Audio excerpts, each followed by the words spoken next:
Oke, halo teman-teman. Untuk pertemuan ke-11 hari ini, kita akan masih sama bahas tentang perusahaan dagang di Accurate, tapi kita udah nggak pakai data yang kemarin atau minggu-minggu kemarin kita kerjain. Kita sekarang pindah ke soal tambahan, yaitu Pauline Corporation.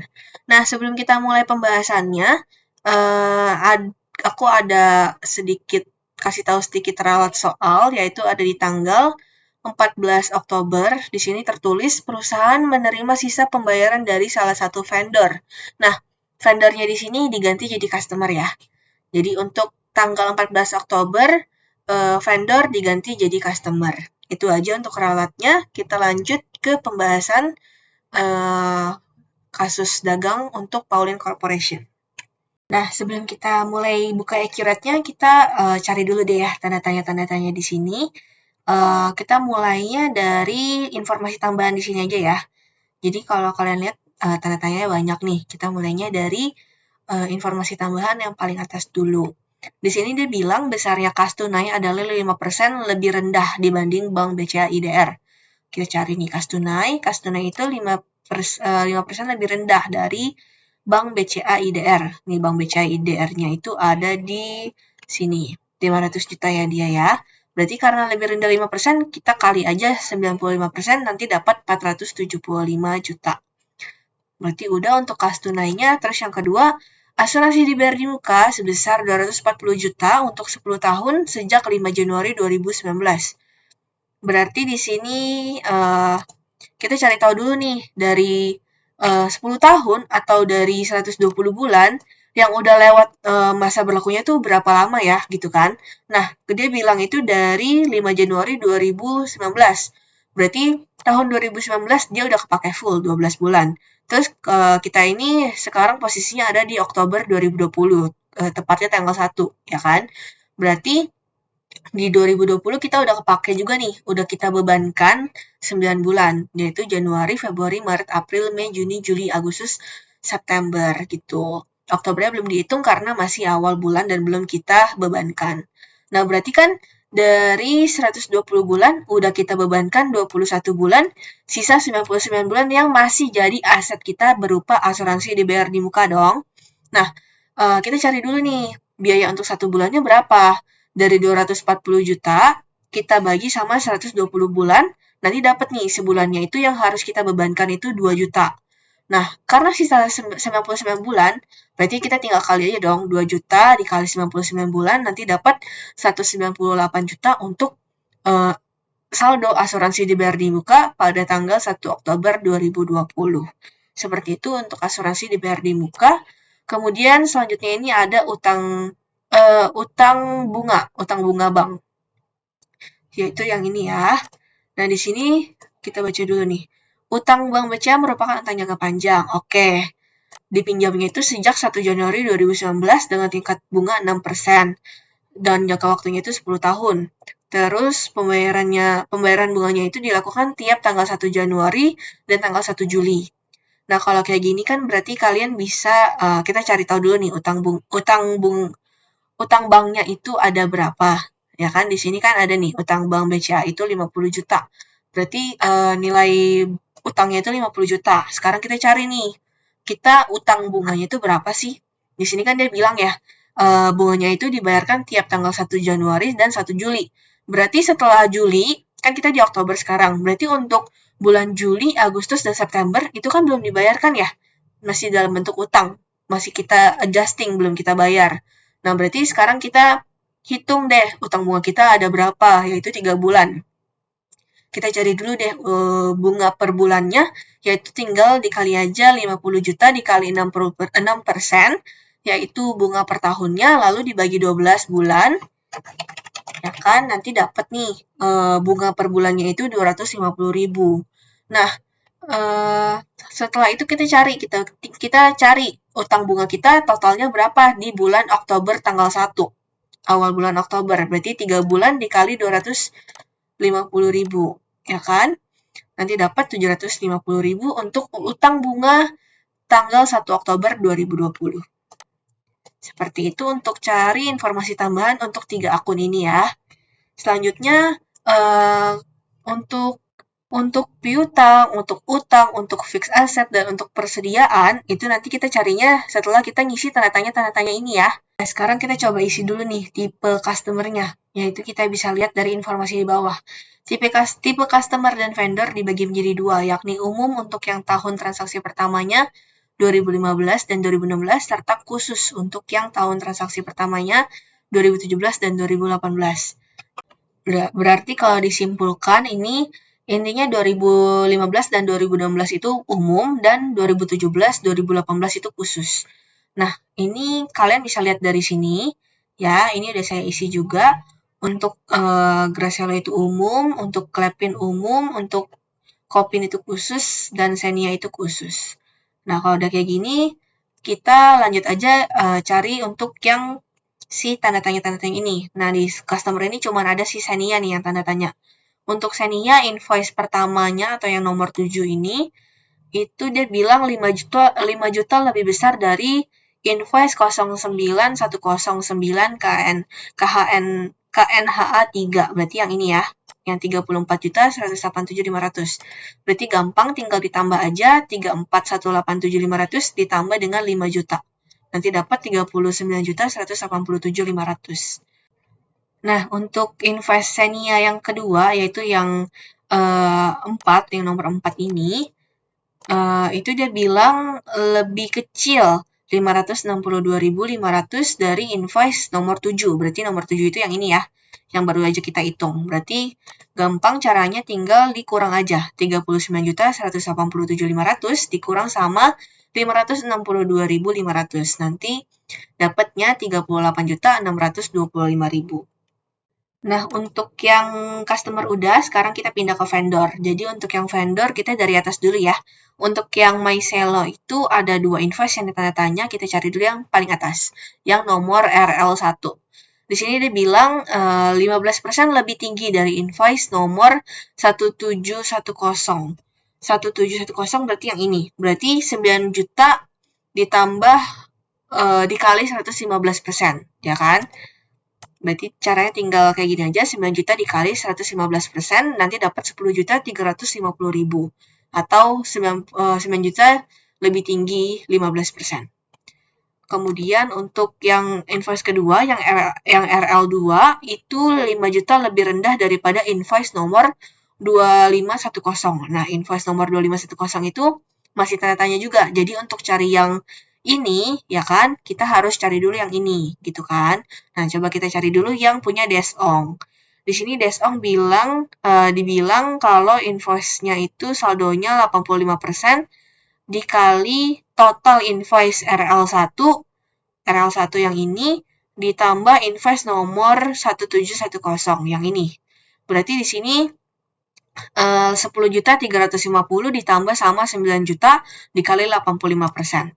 Nanti dapat 16.447.500 untuk invoice-nya si Desong.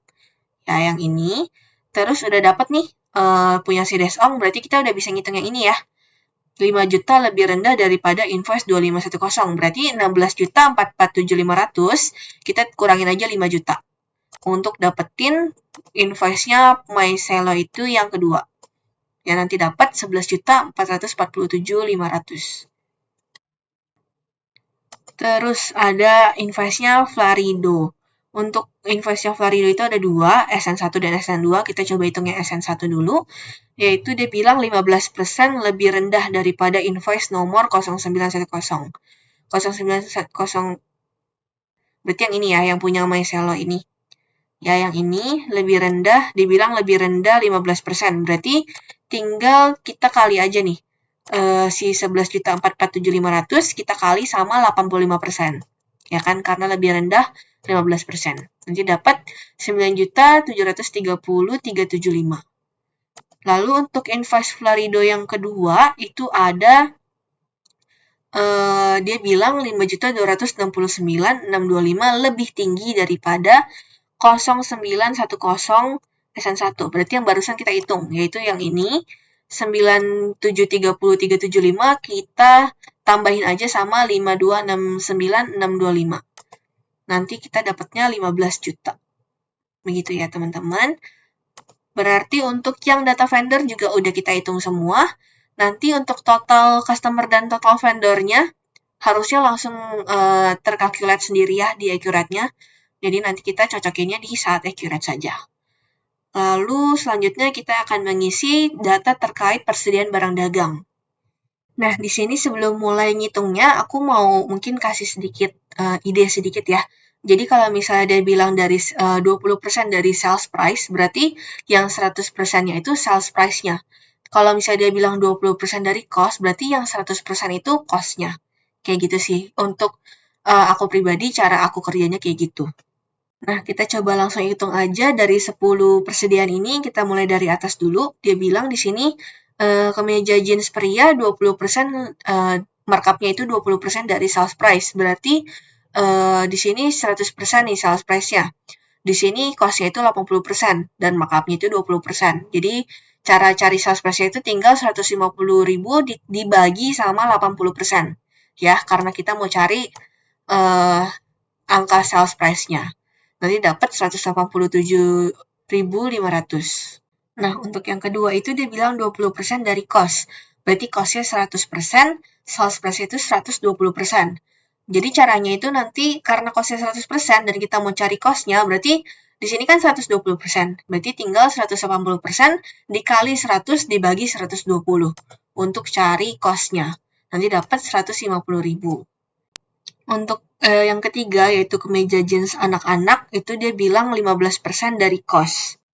Berarti cost-nya itu 100% dong. Ya kan saya bilang dari cost itu berarti cost-nya 100%, berarti di sales unit-nya tinggal lebih tinggi 15% dari cost-nya. Berarti tinggal 120.000 dikali 115%. Nanti dapat 138.000. Lalu yang keempat, kemeja flannel pria, di sini dia bilang 20% dari cost. Berarti di sini caranya 150.000 dikali 100 dibagi 120, dapat 125.000. Lalu untuk yang kemeja flannel wanita, di sini dia bilang 20% dari sales price. Berarti sales price-nya itu 100, cost per unitnya itu 80%, ya kan? Berarti tinggal dibagi aja 80%. 150.000 dibagi 80% dapat 187.500. Lalu untuk yang kemeja flannel anak-anak, 20% dari sales price, sama ya kayak tadi ya. Jadi tinggal 130.000 dibagi sama 80%. Nanti dapat sales price-nya sebesar 162.500. Kemudian untuk yang kemeja cotton pria, dia bilang 25% dari cost. Berarti cost-nya 100%, sales price-nya 125%. Nah, berarti untuk cari cost tinggal 200.000 dikali 100% dibagi 125. Dikali 100 dibagi 125, nanti dapat 160.000. Lalu untuk kemeja katun wanita, dia bilang 25% dari cost. Berarti tinggal di markup aja ya. Kayak biasa, 200.000 dikali 125% dapat 250.000. Kemeja oversight pria, 20% dari sales price. Berarti cara cari sales price-nya itu tinggal dibagi 80%. Dan dapat 275.000.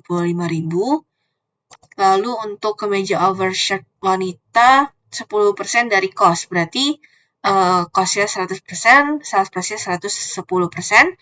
Jadi untuk cari cost-nya tinggal 220.000 dikali 100 dibagi 110. Nanti dapat hasilnya 200.000 untuk cost si kemeja oversight wanita. Nah, untuk customer dan vendornya udah, untuk persediaan barang juga udah. Di sini sisanya terkait fixed asset, di mana cost-nya udah diketahui. Terus kalau kalian perhatiin, ini ada tanda tanya untuk akumulasi depresiasi juga kan? Ya kan? Kayak gini, kayak gini. Kalau akumulasi depresiasi itu, akumulasi penyusutan di kasus dagang kayak gini, itu kita nggak perlu hitung lagi sih untuk setupnya, karena nanti kita akan melakukan period end, di mana itu nanti akan memunculkan sendiri saldo akumulasi penyusutannya, seperti itu. Jadi kita bisa langsung buka accurate-nya aja sekarang.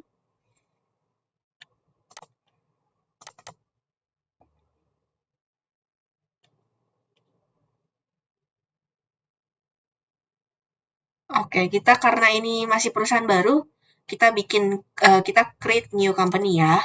Terus di sini jangan lupa titik 3-nya diklik, jangan sampai kalian nyasar data lagi.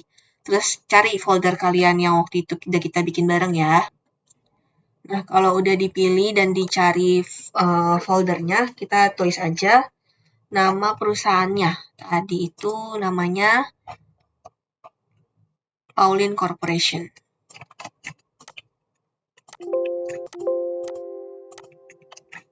Kita create, kita oke, terus kita tunggu sampai loadingnya full.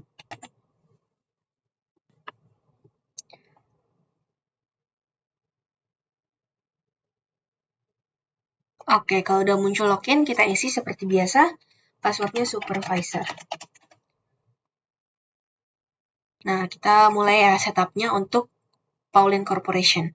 Di sini kita pilih English, terus kita pilih Advanced Setup. Lalu di sini kita lihat lagi nih. Kita lihat di modul. Di sini dia ada pakai 2 mata uang ya. Kita bisa lihat dari piutang usaha dan utang usahanya itu ada 2 macam. Ada yang Euro, ada juga yang IDR. Nah, di sini karena kita menggunakan yang utamanya itu IDR, berarti yang IDR kita isi dulu nih di bagian atas. Namanya kita isi aja rupiah, rate-nya 1, country-nya Indonesia, simbolnya IDR. Lalu yang kedua itu ada euro. Terus rate-nya itu bisa kita lihat di sini 17.000 ya. Untuk 1 euronya 17.000. Terus country-nya itu kita isi aja Eropa. Nah, terus simbolnya itu euro. Gitu. Terus kita next. Oke, untuk company period information-nya kita isi company name-nya itu Pauline Corporation, address-nya Jalan Daun Tersembunyi. Oke, kita copy paste aja dari modulnya. Terus start date-nya itu kita lihat dari sini ya.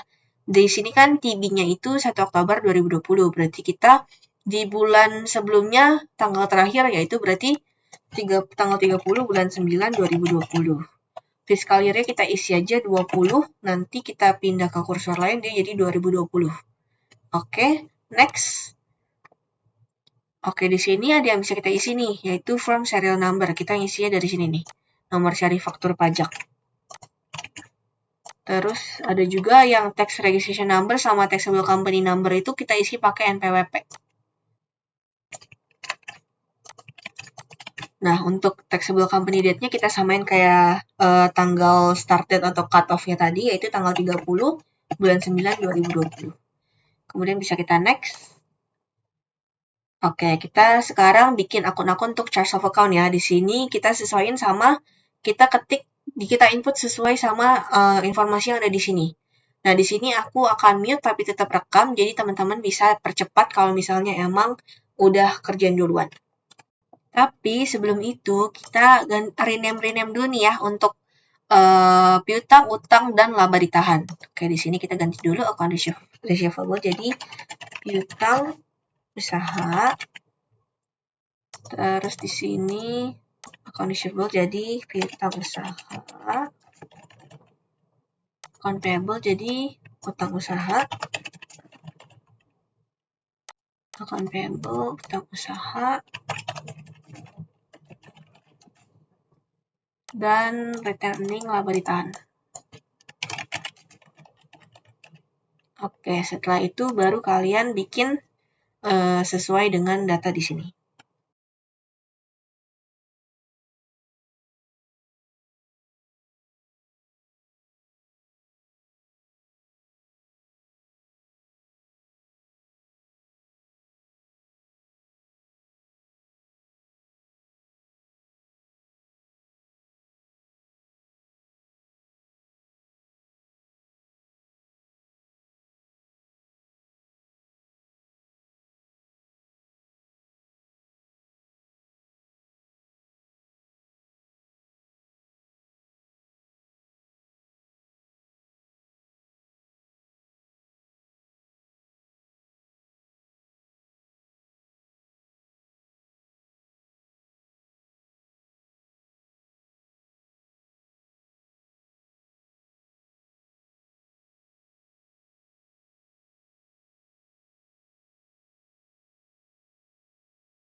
Oke, kalau udah boleh coba dicocokin dulu, terus jangan lupa nih untuk Standard Chartered Bank itu currency-nya diganti dulu jadi euro.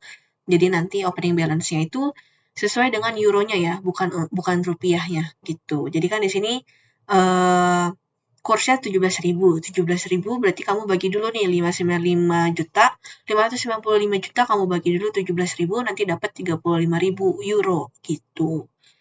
Terus sisanya kalian cocokin dulu yang ada saldo di input. Nah, kalau misalnya udah semua, kita opening balance equity-nya kita cocokin ke opening balance equity, jangan sampai salah bagian ini. Terus kalau udah bisa kita next. Nah, di sini kita cocokin juga nih accounts payable dengan utang dan lain-lain. Di sini yang kosong punya saya sales discount, kita isi. Kalau ini rupiah, kita isinya sales term discount rupiah. Kalau udah, kita ganti. Jangan next dulu ya, kita ganti dulu. Di sini rupiah diganti jadi euro. Di sini kita isi piutang usaha euro, terus piutang usaha euro. Pastiin udah benar semua.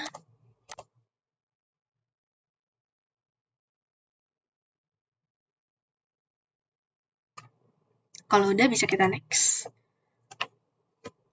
Nah, untuk isi terms of payment di sini, kita lihatnya dari sini nih. Di sini kan terms-nya ada banyak nih.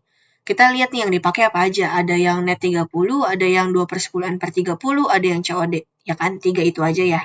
2/10, net 30 sama COD. Jadi kita isi dulu nih yang 2/10. Diskonnya 2% jika dibayar 10 hari dan tenggat waktunya 30 hari. Nanti kalau di enter muncul 2/10 per 30. Kalau ini nggak dapat diskon, nah, tapi batas bayarnya itu 30 hari. Nanti jadi dapatnya net 30. Kalau untuk COD, kamu enter saja. Nanti muncul COD. Gitu ya, enter sampai baris kedua gitu. Terus untuk taxes-nya, kita isi kodenya itu T. Terus name-nya itu PPN. Description-nya itu pajak pertambahan nilai. Rate-nya itu 10. Nggak usah pakai persen. Sales tax-nya itu ini mungkin banyak yang bakal ketuker ya, jadi aku coba kasih tipsnya. Kalau misal sales kan kita ngejual barang, barangnya keluar dong. Nah, berarti kita pakainya di sini PPN keluaran, teman-teman. Kita cari nih PPN keluaran. Cara gampangnya gitu. Kalau yang di sini purchase, kita beli barang, kita terima barang, ada barang yang masuk. Jadi di sini kita pilihnya PPN masukan. Kayak gitu ya. Itu sih cara mudah aku aja biar nggak ketuker. Cuman enaknya kalian aja balik lagi gimana. Ini kita enter dulu sampai baris kedua. Kemudian baru kita next. Terus selanjutnya ada customer type di sini. Kita isinya sesuai sama yang di modul yang tadi. Mana nih? Nah, yang ini nih. Customer type-nya itu ada 2, umum dan khusus. Berarti kita isi aja di sini. Umum, terus kita enter, khusus. Terus kita enter lagi biar ke-record dua-duanya. Terus untuk shipment method-nya, di sini dia bilang metode pengiriman menggunakan Honda Mobilio dan Mobil Box. Berarti kita isi aja langsung. Honda Mobilio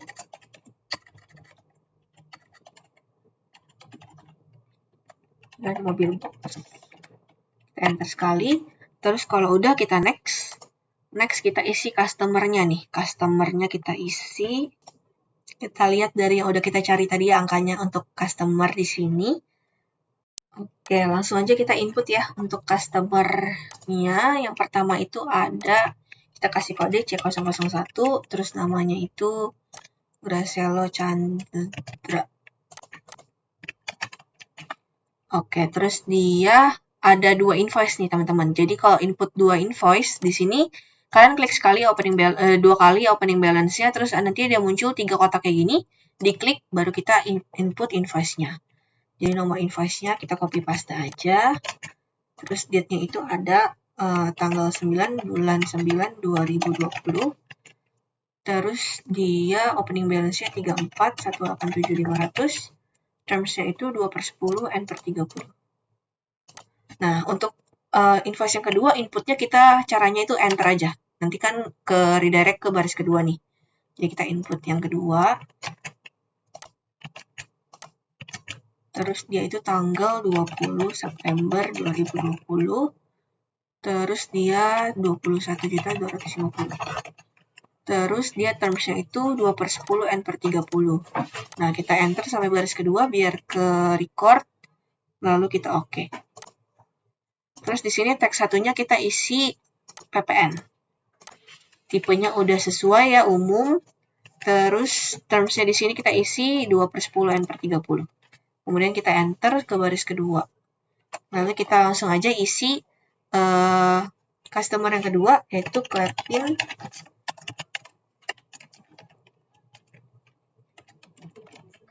Oke, terus di sini dia sama masih pakai rupiah ya. Dan dia opening balance-nya juga ada 2 invoice. Di sini kita langsung input aja sama kayak tadi caranya. Tanggalnya tanggal 5 September. Terus dia opening balance-nya 25 juta. Terms-nya itu net 30. Lalu kita enter ke baris kedua untuk input invoice yang kedua. Di sini dia tanggalnya tanggal 25 September 2020. Terus di sini opening balance-nya 16.250.000. Terus terms-nya sama, net 30. Kita enter ke baris kedua, kita ke kursor atas, baru kita oke. Terus di sini teksnya kita isi PPN. Terus terms-nya net 30. Terus tipenya masih sama ya, masih umum, masih sesuai. Kita enter ke customer ketiga. Di sini kita isi yang punya Kopinflow. Nah, di sini kalau teman-teman lihat saldonya itu dalam bentuk euro ya. Jadi di sini currency-nya kita ganti dulu jadi euro. Ya, terus di sini walaupun dia cuma ada 1 invoice, tapi kan nanti kita butuh nih nomor invoice-nya sewaktu kita mungkin pembayaran gitu kan. Jadinya kita di sini tetap input kayak tadi ya. Karena kalau nggak lewat sini, kita nggak bisa input nomor invoice-nya. Jadi kita input, terus date-nya itu tanggal 7 bulan 9 2020. Opening balance-nya itu 1.500. Oke. Terus terms-nya itu net 30. Kalau udah kita oke. Terus di sini PPN-nya kita isi.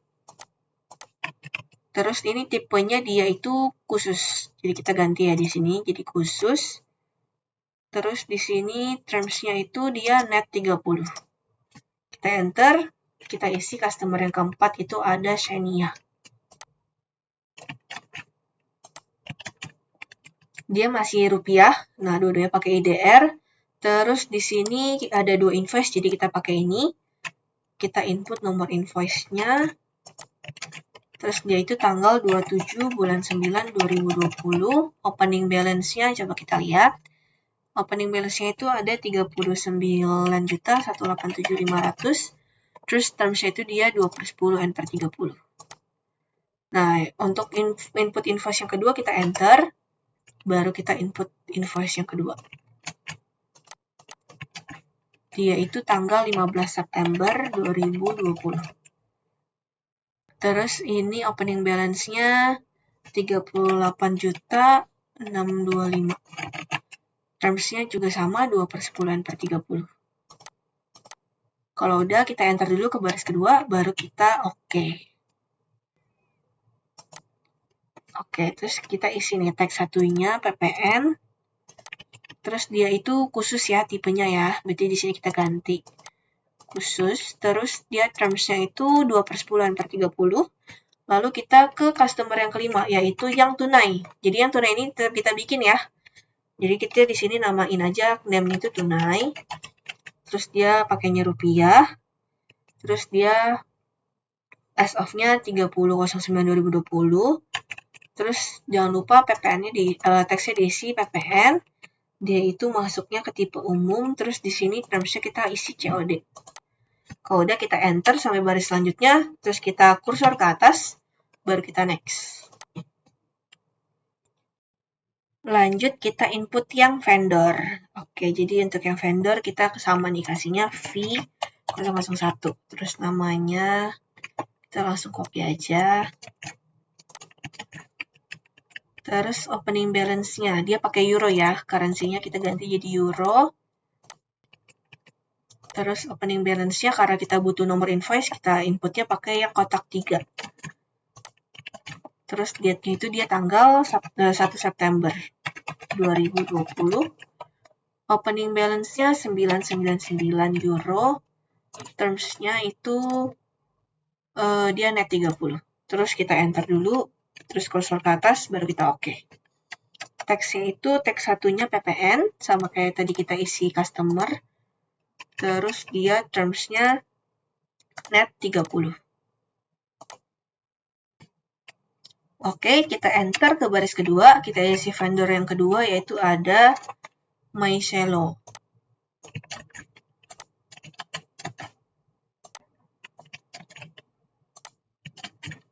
Oke, di sini dia pakainya rupiah, terus dia ada 2 invoice ya. Jadi kita klik yang 3 kotak ini, kita isi satu-satu nih invoice-nya. Date-nya itu dia tanggal 4 September 2020, opening balance-nya coba kita lihat, 10.350. Terms-nya itu 2/10 N/30. Kalau udah kita enter, kita input yang kedua. Dia itu tanggalnya tanggal 9 bulan 9 2020. Terus ini saldonya itu 11.447.500.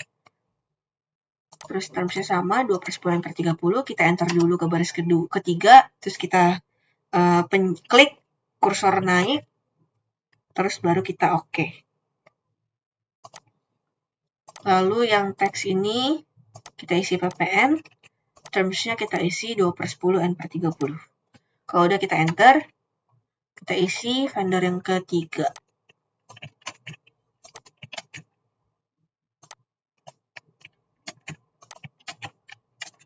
Di sini dia pakainya rupiah juga, jadi ini nggak diganti. Terus kita klik lagi 3 kotak ini, kita isi satu-satu. Date-nya itu tanggal 9 bulan 9 2020. Terus opening balance-nya itu ada 9.730.375. Terms-nya itu dia pakai 2/10 N/30. Terus yang kedua, invoice yang kedua itu tanggal 15/09/2020. Terus dia itu 15 juta.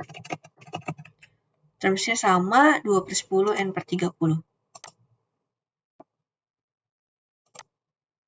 Kita enter dulu sampai baris ketiga, terus kita klik panah ke atas, lalu kita oke. Terus teksnya kita isi ya, PPN. Terus termsnya kita isi 2/10 N/30. Kita enter, terus kita isi vendor keempat. Untuk informasi aja, kalau misalnya pengisian customer, vendor, dan nanti fix asset, itu kalau bisa kalau udah isi baris yang ini, jangan diedit lagi baris atasnya. Soalnya itu gampang banget jadinya error. Gitu. Jadi lebih baik kalau misalnya salah, kalian hapus aja satu baris, terus kalian ulang pengisiannya. Kayak gitu ya teman-teman. Terus lanjut aja kita ke vendor Silvo. Di sini dia pakainya IDR, jadi nggak perlu diganti. Kita klik lagi yang kotak 3 itu, kita input satu-satu invoice-nya. Tanggal 17 bulan 9 2020, opening balance-nya 9 juta, terms-nya itu 2/10 N/30. Kita enter ke baris kedua, kita input nomor invoice-nya. Terus ini tanggal 20 bulan 9 2020 itu 11.041.625. Ini termsnya juga 2/10 N/30, di enter sampai baris ketiga, diklik panah ke atas, baru nanti kita oke. Terus ini teksnya kita isi PPN. Di sini termsnya masih 2/10 N/30. Terus kita enter ke vendor yang kelima. Di sini ada Desong. Nah, di sini walaupun cuma satu, kita butuh ya nomor invoice-nya. Jadi kita klik aja tetap inputnya pakai yang di sini. Kita isi deh. Date-nya itu tanggal 25 bulan 9 2020. Opening balance-nya di sini coba kita lihat. 16.447.500. Terms-nya itu net 30. kita enter. Terus panah ke atas, baru kita oke. Terus yang ini kita isi ppn. Oops, sorry, kita cancel dulu. Kita isi ppn. Terus ini termsnya kita isi net 30. Kalau udah kita enter. Kita panah ke atas, baru kita next.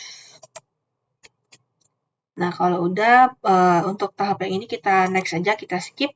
Baru deh kita isi untuk warehouse-nya. Nah, untuk warehouse-nya ini ada nih ya di sini nih.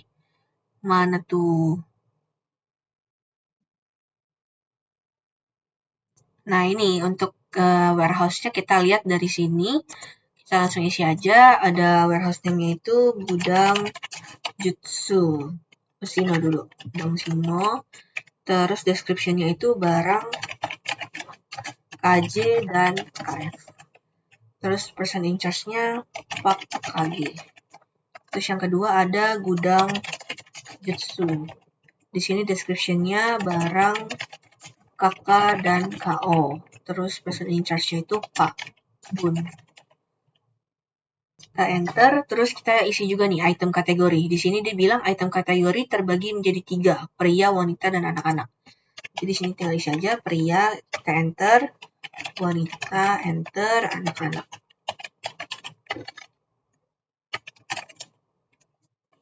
Kalau udah, di enter dulu sekali, di scroll up, baru kita next. Next, kita isi untuk item default account-nya. Untuk inventory, kita isi persediaan barang dagang. Untuk sales, kita isi pendapatan penjualan. Untuk sales return, kita isi retur penjualan. Terus selanjutnya, potongan penjualan. Good in transit, kita isinya barang terkirim. So, cost of goods sold-nya itu kita pakainya harga pokok penjualan. Terus purchase return-nya persediaan barang dagang. Expense account-nya kita pakai biaya lain-lain. Sini, terus unbilled goods account-nya kita pakai penerimaan barang belum tertagih. Kalau misalnya teman-teman belum ada akunnya, silakan dibikin dulu ya akunnya. Di sini nih, yang new GL account. Kalian bikin aja dulu, nanti kalau udah kalian pilih, baru nanti kita next. Kalau udah kita next dulu. Yang ini bisa kita skip. Lanjut kita isi item nih ya. Kita pilih dulu cost methodnya, kita pakainya Vivo. Kalau teman-teman lihat di sini harusnya ada deh Vivo-nya. Nah, di sini data persen barang dagang dia pakai Vivo. Jadi kita di sini pilih Vivo ya. Terus kita next. Baru deh kita isi itemnya. Di sini untuk item, untuk yang baris pertama ini benar-benar harus kita biarin ada gitu ya. Untuk item nomor 0 ini kita harus adain dia gitu. Makanya di sini kita enter aja sampai baris kedua. Ya, sampai baris kedua baru kita input. Oke, kita mulai dari yang KJ1 ini ya. Kita input aja KJ01. Namanya kemeja jeans pria. Terus dia kuantitasnya itu ada 750. Unitnya itu kita isi pieces.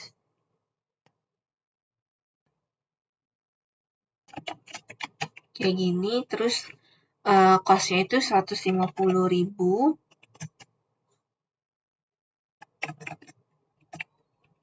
Terus warehouse OB-nya itu tadi dibilang itu untuk yang KJ. KJ itu di gudang Sino ya. Jadi di sini kita pilih gudang Sino.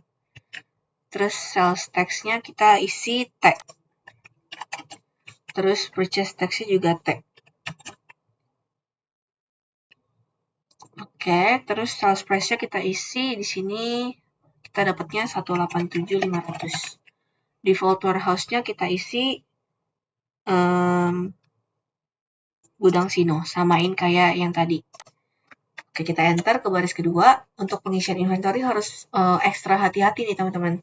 Soalnya sering sekali ada error gitu ya. Jadi pelan-pelan aja nggak apa-apa.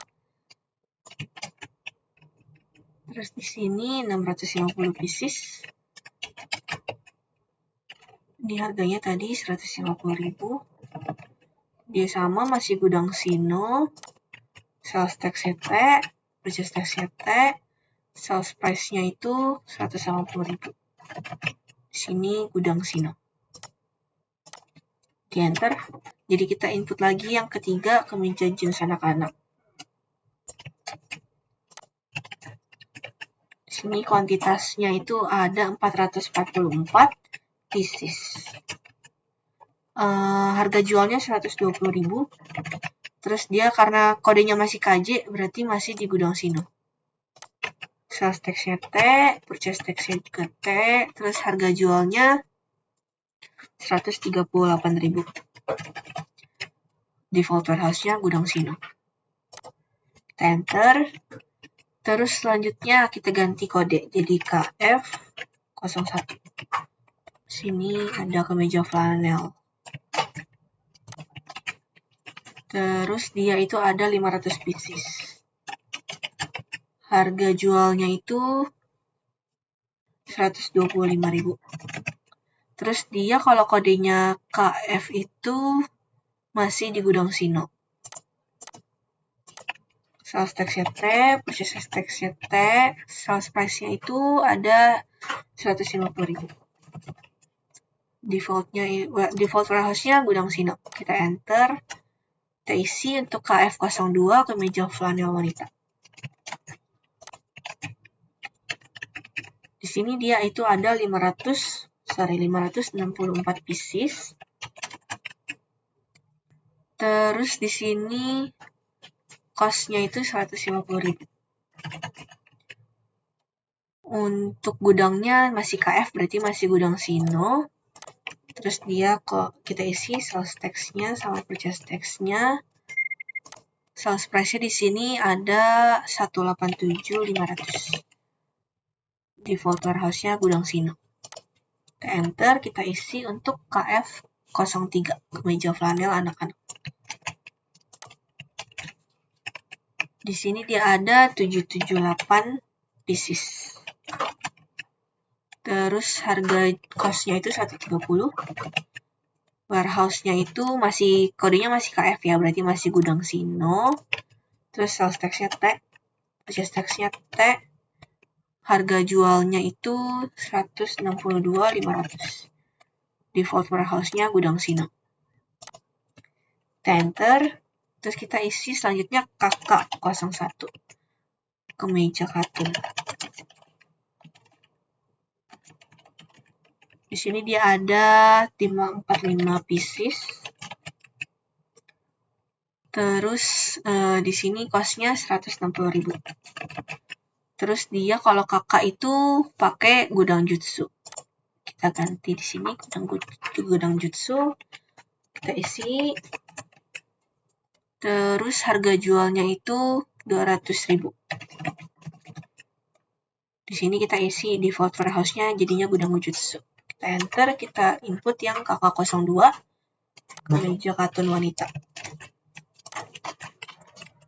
Di sini ada 100 pieces. Harga jualnya 200.000 di gudang jutsu. Terus kita isi sales sama purchase tax-nya. Terus harga jual dia itu 250.000. Oke, terus di sini kita isi gudang jutsu. Kita enter, kita isi untuk KO01. Di sini ada kemeja overshirt pria. Ada 450 pieces. Terus harga cost-nya itu 220.000. Gudang jutsu. Ya, untuk KO gudang jutsu. Kita isi sales tax-nya dan purchase tax-nya T. Harga jualnya 275.000. Terus dia ada di gudang jutsu. Kita enter, kita isi yang kemeja overshirt wanita.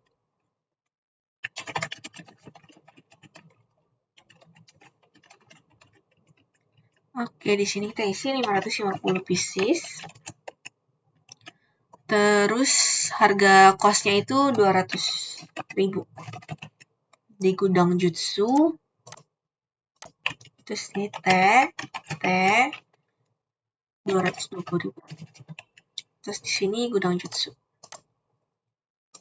Kayak gitu. Nah, masih ada lagi nih. Untuk selanjutnya itu ada jasa perbaikan. Terdapat jasa perbaikan dengan kode JP01 dengan tipe servis yang dikenakan PPN 10%.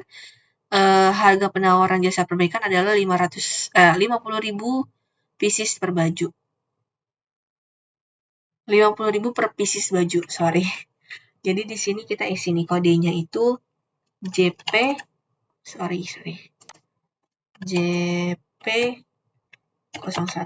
terus di sini namanya jasa perbaikan.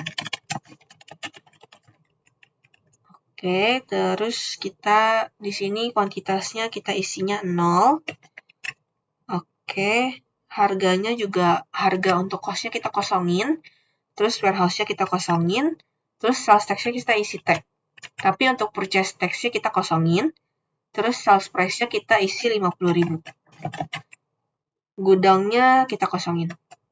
Kalau udah kita enter, terus kita ketik panah ke atas. Kalau udah kayak gini harusnya udah benar sih. Coba kita next dulu.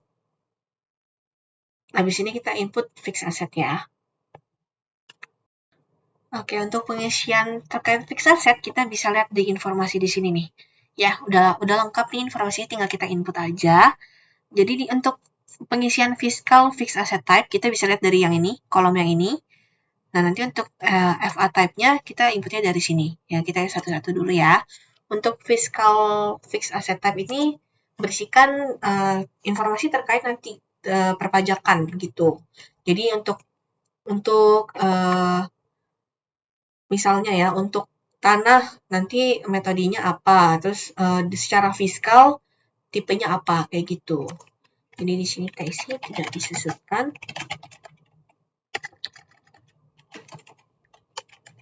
Useful-nya 0. Metodenya non-depreciable. Terus kita enter ke baris kedua, kita isi yang bangunan permanen. Useful-nya itu life-nya itu 20. Metodenya straight line. Kita enter sampai baris kedua, terus kita isi yang golongan 2. Terus dia itu 8 tahun. Straight line method. Terus untuk golongan 1, dia itu untuk 16 tahun. Dia double declining.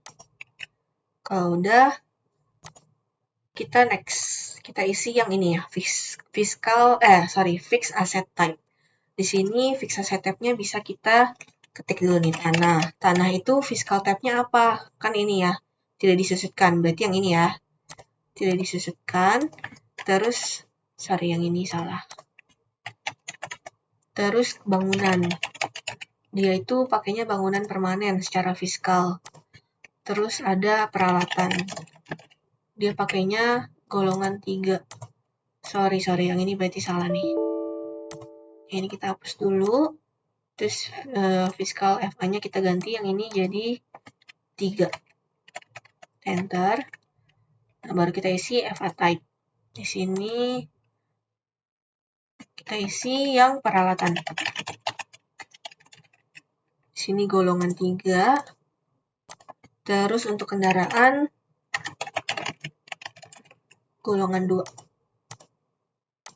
Oke, kalau udah kayak gini kita enter dulu sekali, terus kita klik panah ke atas, baru kita next. Nah, selanjutnya kita isi fix asset list. Di sini pengisiannya hati-hati ya teman-teman, kalau misalnya emang ada salah, ya salahnya sampai error, kalian hapus aja satu baris fix asset. Misalnya kalian salah di FA 003, kalian hapus aja satu baris di klik kanan delete gitu ya. Coba kita isi satu-satu. Di sini ada FA 001.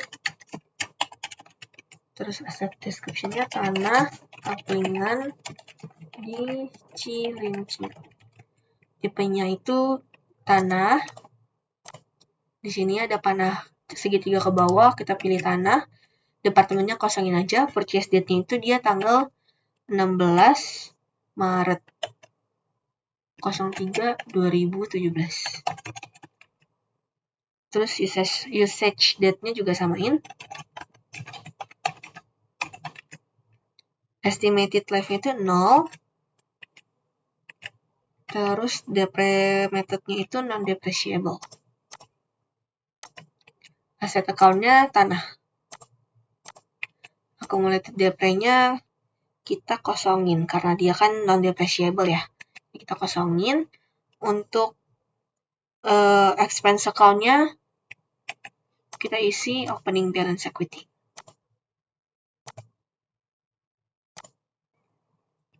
Terus amount-nya kita isi di sini, udah ada cost-nya di sini 1M. Salvage value-nya kosong, fiscal FI-nya kita checklist. Terus kuantitasnya kita isi 1. Kalau udah kita enter. Terus untuk fixed asset yang kedua, pabrik di Cimahi. Di sini kalau pabrik berarti dia itu bangunan ya. Terus dia itu tanggal 15 Desember. 15/12/2015. Ini juga sama. Terus dia estimated life-nya itu kalau teman-teman lihat di sini kan dia bangunan. Bangunan itu 20 tahun. Jadi di sini kita isi 20 tahun. Terus dia itu straight line method. Asset account-nya bangunan. Accumulated depre-nya bangunan. Depre expense-nya juga beban penyusutan bangunan.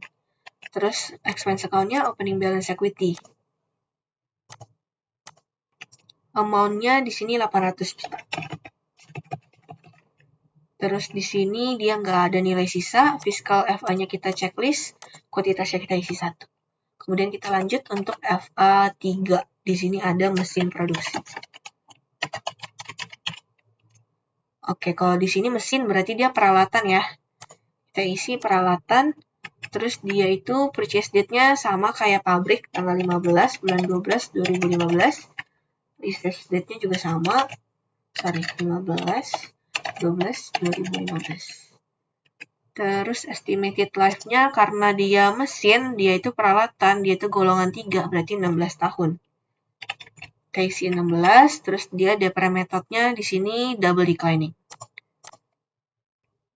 Declining method, terus aset account-nya peralatan, akumulasi penyusutannya peralatan, terus bebannya juga peralatan. Terus expense account-nya masih sama, opening balance equity. Amount-nya di sini 250 juta. Dia nggak ada nilai sisa, fiscal fixed asset-nya kita checklist, kuantitasnya 1. Kalau udah kita enter, kita isi fixed asset keempat, peralatan pabrik. Di sini tipenya peralatan.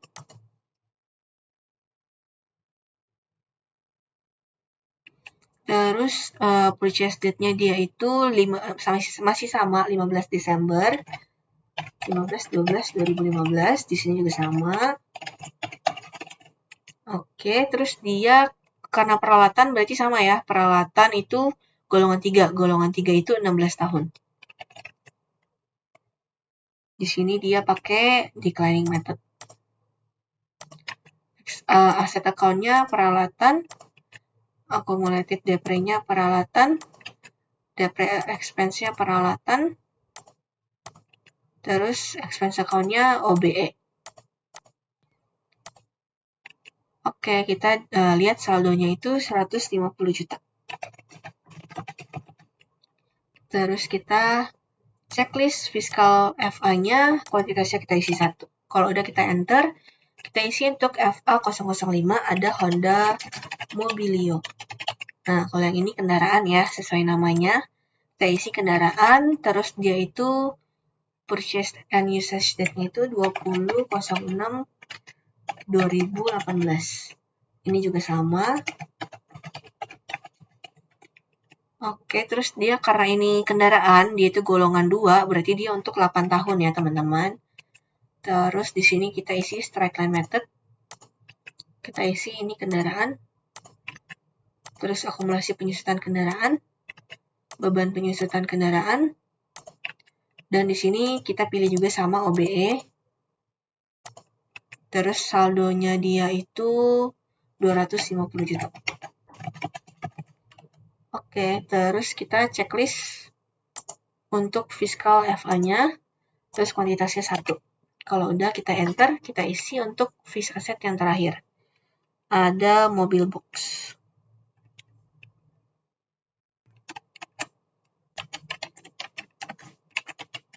Di sini mobil box itu berarti kendaraan juga. Terus di sini purchase date-nya dia itu tanggal 21 bulan 3 2018. 21 bulan 3 2018. Terus di sini sama ya, 8 tahun.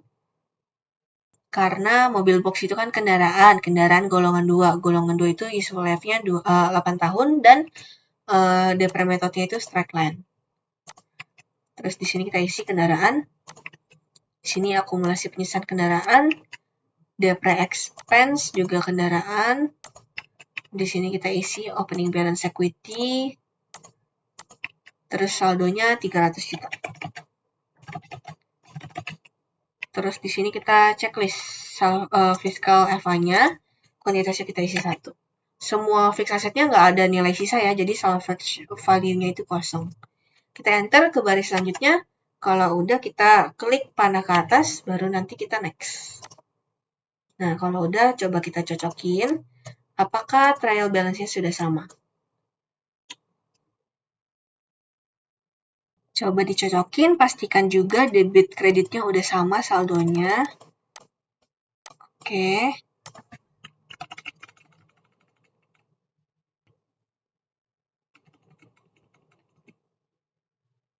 Nah, kalau udah sama, bisa kita next. Kita isi preference-nya. Di sini kita isi di bagian future. Bagian feature kita isi nih, kita checklist 3 paling atas. Yaitu multi-warehouse, warehouse quantity, multi-unit. Kalau udah di checklist 3-3-nya, jangan sampai lupa, soalnya dapat nilai. Terus kita ke bagian purchase. Nah, terus di sini default difference unbilled account-nya kita isi jadi selisih barang terkirim. Di sini. Nah, kalau belum ada, kalau emang belum bikin, kalian bisa bikin ya di new GL account. Itu cost of goods sold, tipenya, dan nomor akunnya depannya 5. Kepala akunnya 5. Kalau udah, bisa kita oke.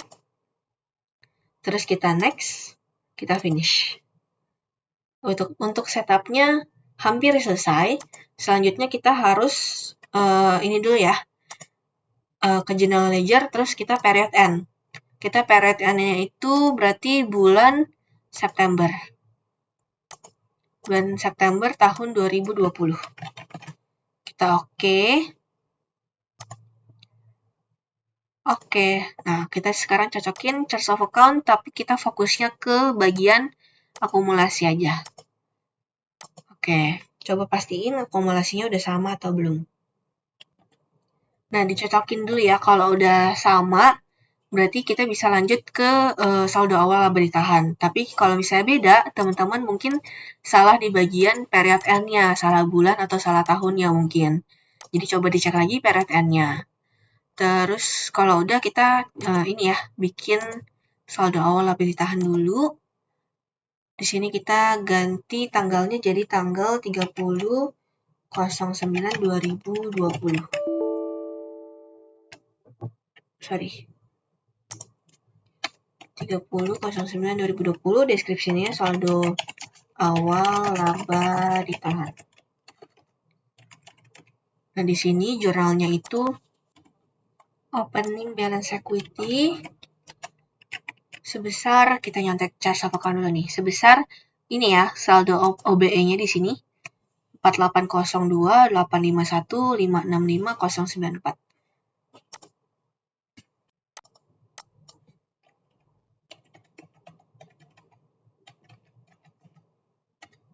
Nah, di sini kan koma 094 gitu ya. Jadi di sini kita bisa pakai koma 094. Terus kita di kreditnya isi laba ditahan.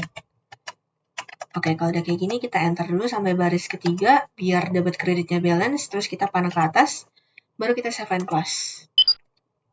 Nah, di sini coba kita refresh dulu. Nah, di sini opening balance equity-nya udah 0 ya, terus laba ditahannya juga udah ada saldo. Kalau udah kayak gini, berarti setup kita udah selesai nih teman-teman. Nah, untuk pertemuan selanjutnya, itu nanti kita akan bahas jurnal-jurnalnya nih. Sama CJC ya, akan dijelaskan sama CJC terkait jurnal-jurnalnya. Jangan lupa ini ada revisi ya. Kalau udah, berarti bisa kalian close aja. Kalian close data, terus di backup, jangan lupa. Oke, kalau udah berarti bisa dikumpul ke assignment file GDB ya, teman-teman. Terima kasih.